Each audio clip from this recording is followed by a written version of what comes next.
don't take shit. I got no love for the fakeness. If you wanna play tough and wanna hate this, I'll always show up.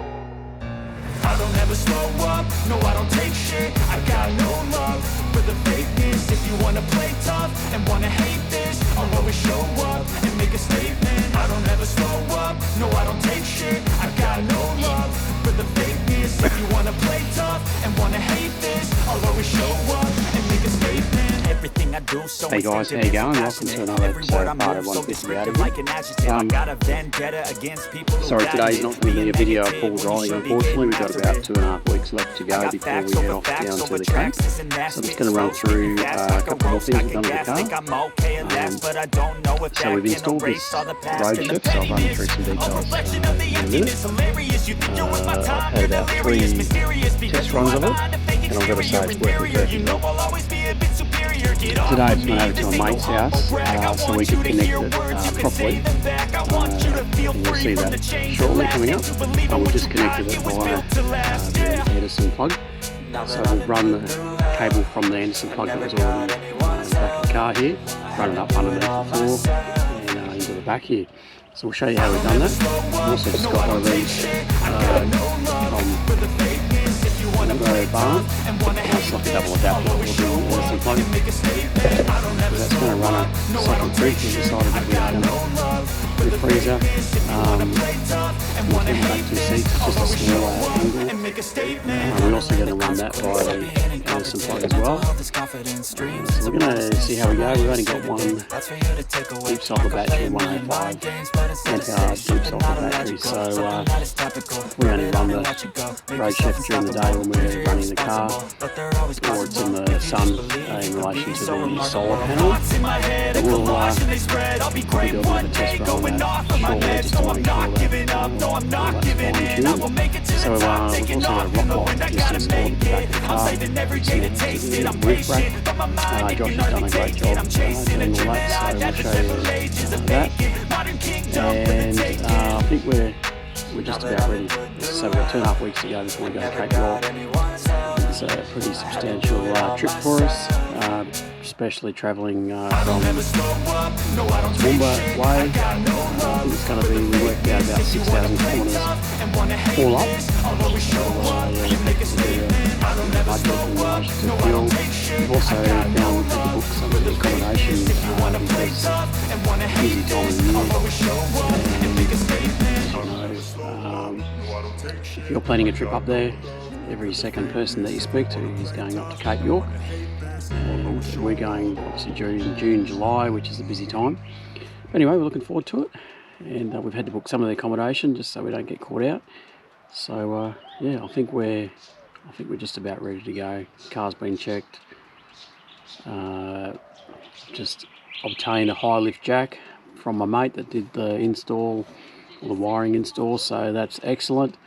Yeah, we'll see how we go.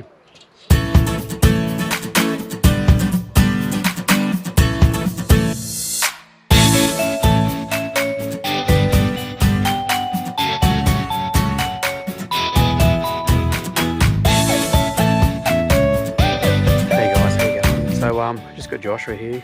He quite enjoys the auto electric side of things, so we just got the rock light up on the top there, just mounted to the roof rack, but we're just installing a switch and a lead that runs up to that rock light. So we're going to install that. Josh is just making a hole for the switch at the moment.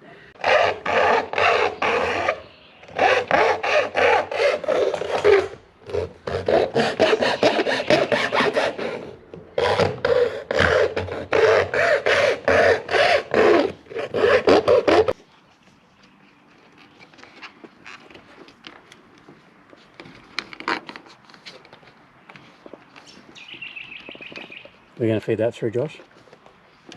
Through the what? Through the light? Oh, through the tail light? Yep. And you've done a bit of this before, Josh? Yep. Where'd you do it? Is it Work Experience TJM? Yep.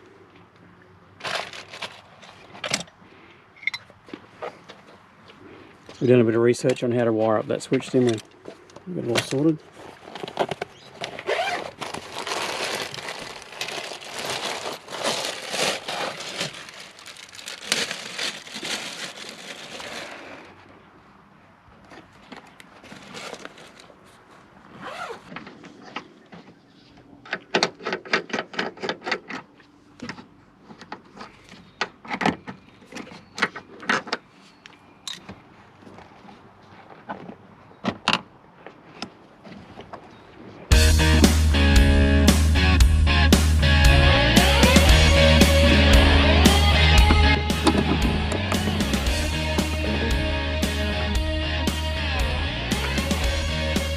and error here. I'm going to try a different one.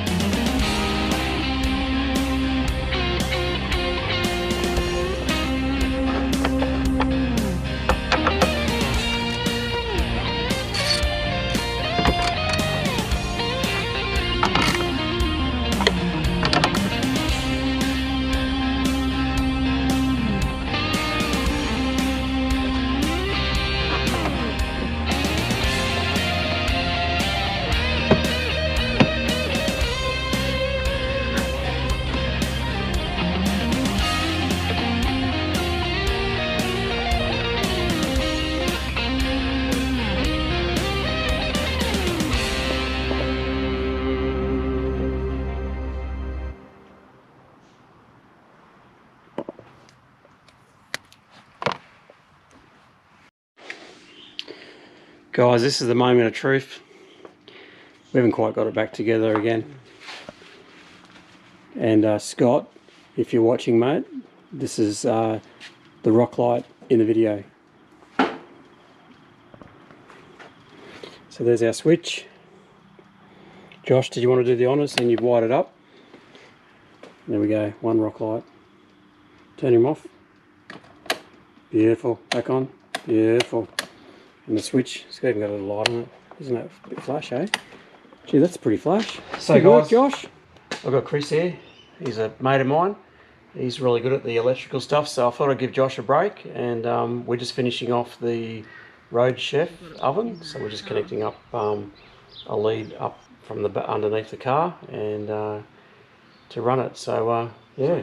So the only thing I haven't told him is that I'm actually going to be hooking up his indicator to his horn. Yeah. So it'll beep as he goes around the corners. You having a win there, Chris? It's working. So tell me what you're doing. You're splicing into the Anderson plug that's already here. So we've got an Anderson plug at the bottom. We'll just splice into that one there. Yep.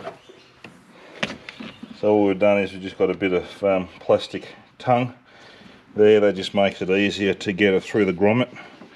Nice, yep. So then I'll just tape that up and then I'll pull that through the bottom.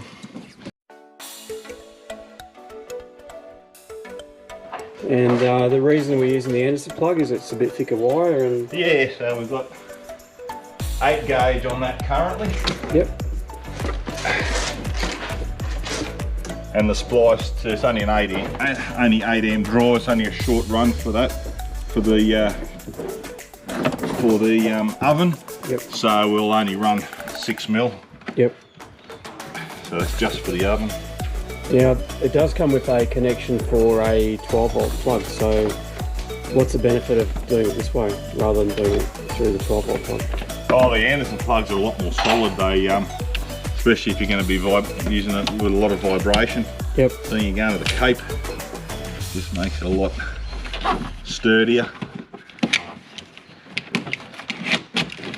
And I suppose better for the power as well. Well, it is better for the power. That's one of the biggest issues that we have with auto electrical gear is that people use blade fuses on high current draw and the standard blade connectors. At a higher current, if they're loose a little bit, they'll increase the resistance, which is what will cause a fire in the car.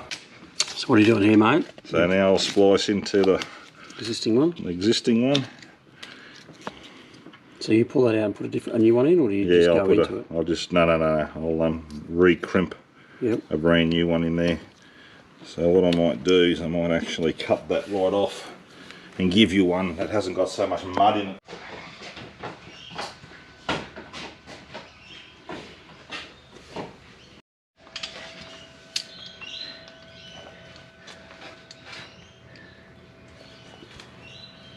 Yeah.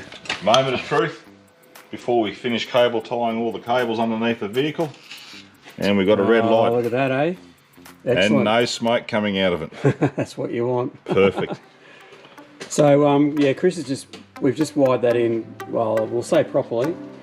When we did the test run before, I was running a lead from that Anderson back up there, which obviously is not a permanent arrangement. So Chris has done a good professional job there. Look at that, eh? So mate, you're going on a trip too, aren't you? Yeah, About the same time? Yeah, about the same time. We've been waiting for about 3 years now, seeing it was cancelled due to COVID last year. Yep. So Where are you off to? We're off to the Simpson Big Red Bash. So Nice, yep. we're going to do the long way around. So you're going, it's going to be cold out there, isn't it? It's going to be freezing. Where I'm going, where it's going to be a bit It's going to be hot, so that's why the old camper trailers had the diesel heater fitted. Nice. So nice. And what are you driving? So I've got I got a Triton. Triton. Yeah. So you got Prado 150 out of here. I got an ML Triton already here. Yeah. And obviously you've done the wiring there in my car there, and you've done a great job there. Obviously, I assume you've done all the wiring in your car. Yeah, done all the wiring. Got the dual battery system. I've got the 1000 watt inverter in the back of the car. Yep, nice. Yep. Air compressor, built-in air compressor. And if we're talking about preparations for our big trips, what have you done for your car ready to go? Yeah, so I've taken it to one of the local suspension places. Yep. And they've identified a weep. They've identified a weep in the steering rack. So that's getting replaced before we go. Yep. But besides that, I'll take it to the mechanic and give him get the once over. So I'll do my own servicing, but he'll just put it up on the hoist. Unfortunately, I haven't got the privilege of having a hoist.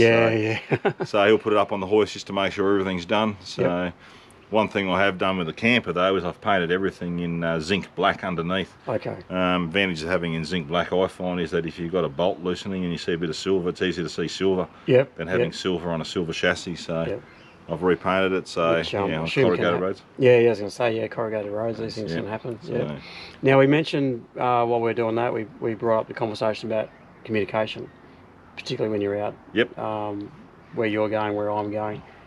What have you done for your car? Yeah, so I've got a normal CB radio, just a GME Electrophone, 40 channel, one of the new XRS models. Yeah. And that's really good for vehicle to vehicle, or if you've got a road train coming up towards you. Yeah. You can tell them you're going to pull over and let them come through. Also got mobile phone. Yep. I've got a Cellfire phone booster in there, which boosts my 3G, 4G on Telstra. Yep. But for remote stuff, I've also got an Iridium satellite phone in there as well. So I've got communications, At the end of the day, Mike, I'm taking my family out. So my wife, Rachel, and my son, McLean. Yep. And if anything goes wrong with them, or we have a rollover or whatever, at least I can unclip the satellite phone out of the cradle and one of us can make the phone call to emergency services to get assistance there with the flying doctors or ambulance or whatever. Yep. And you mentioned, not only yourself, but if you see someone else. Yeah, that's right. So I read a post on Facebook there only a couple of days ago where a group of travellers a couple of years ago came across an accident. Yep. And luckily there was four registered nurses, 2 doctors on scene, a couple of emergency services workers. So but if there's not that sort of professional help, you want to be able to get that help straight away. Yeah. No worries. All right. Well, mate, you've done an awesome job. Thanks. I know it's all done professionally, and that's great. I'll be able to cook my pies now. While I'm driving along. So appreciate that. So thanks. Now I'll have to go and buy one now. Definitely have to buy one. Yep. Roadchef, mate. Roadchef. Rightio.